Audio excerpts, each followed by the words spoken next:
Hey guys, Luftangreifer here as always, and welcome back to my channel. Today I wanted to explain, discuss, and share my opinion on the latest update on Heroes and Generals, which is very hard to pronounce just like the rest of their builds, the Devyatayev update. It's been almost 2 weeks since they released this build, but I actually only played it for past couple days, was having a little hiatus from HNG for playing too much. But now that I'm back, I went through most of the new and overhauled features, looked at player feedbacks, and it may surprise some of you guys, but I actually like this build despite all the flaws.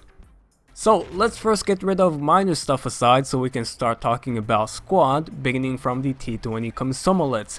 This is a first ever tier 2 transport vehicle to be added in the game. It is for the Soviets, superior in armor and armament compared to conventional jeeps. I haven't had a chance to buy or try it out myself, but I have seen them in the field, and so far they seem to fit right in between unarmored transport and infantry fighting vehicles such as Greyhound and BA-64. The only thing I noticed was that when T-20 gets spawned in encounter, they can be quite tricky to deal with, since other two faction has no access to equivalent armor nor long-range AT solution like the PTRD. Germans gets the Panzerwaffenmine, yet another infantry-held anti-tank weapon to be added in the game.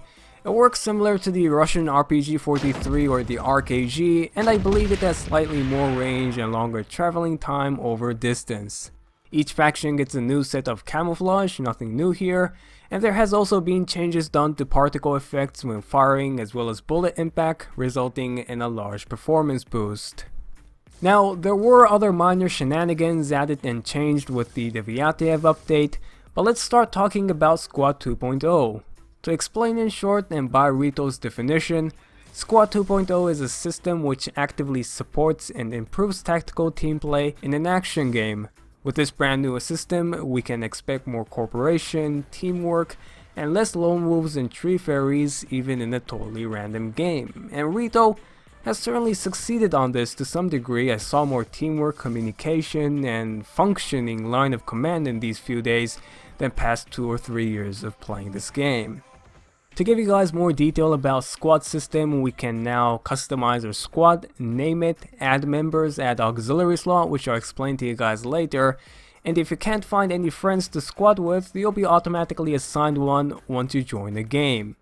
In-game squad leader can give orders to fellow squad members, nothing too complicated, but basic stuff are there to help coordinate your plan.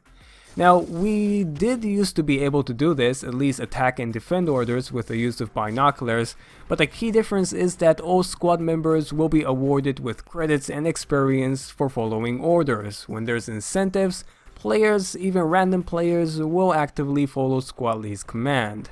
All of these sounds awesome. It'll encourage more teamwork and enhance our gameplay for sure, but then why were there so many players, both new and old, complaining about Squad 2.0? I went through the forum, asked my friends, random guys in the game, and their source of negativity can be narrowed down to a couple points. 1. Players needs to go through yet another grind to fully explore the squad system. Stuff like expanding your squad, adding auxiliary slot requires squad point, which can be obtained by progressing either the squad leader or the squad member ribbon. In most opinion, basic features such as these shouldn't be dependent on personal progression. We should be able to form squad freely without worrying about grinding. Now, without a doubt, there needs to be a certain restrictions applied for squads, so we won't see 10-man squad with 10 auxiliary slots raping skirmish left and right.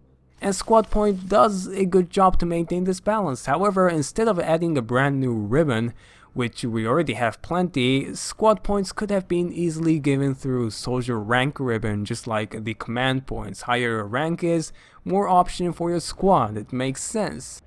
But to be fair, Rito has eased up the grind by relocating squad points in the ribbon progression, as well as handing out 500% experience bonus, so it really isn't that hard to get 3 or 4 squad points to spend on basic features.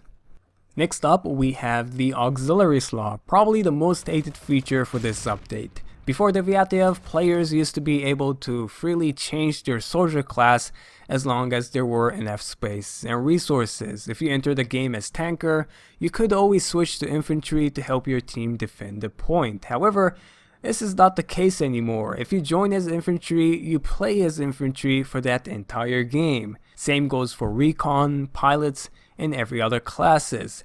This creates seriously annoying situations such as not being able to switch to infantry during the last-ditch defense, being forced to quit the game before it ends when your assault team loses all its resources, and so on.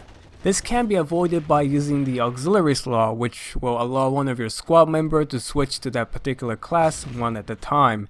However, this will require a minimum of 3 squad points, and you're not always guaranteed to join a squad with auxiliary setup, especially if you're matchmaking by yourself.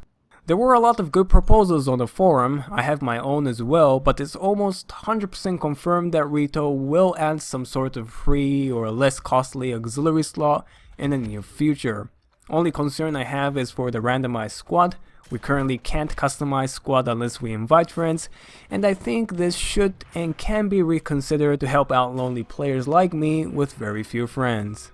Lonely, I'm Mr. Lonely, I have nobody for my own. There are other minor issues, score screen being too small, rank 6 squad leader ordering a rank 18 squad member, which is actually not that bad, better than player who issues no command the entire game, but overall I feel players can be satisfied once those 2 main points has been tweaked. I'm just happy that Devyatayev turned out to be an actual update rather than minor content additions, and I do appreciate devs for their attempt to encouraging team play. Despite all the issues, or limitation I should say, I'm really enjoying this update so far, and I can't wait to see what can be added to Squad 2.0 to make the system even better. That's my share for this update. I'm sorry if you're expecting a rant from me, too bad I'm in a good mood this morning, but please, if you have your opinion, feel free to make a comment in a civilized manner. I like replying to comments and discussing with my viewers. Anyways, that's it for today. Hope you guys enjoyed the video as always, and I'll see you guys in the next one.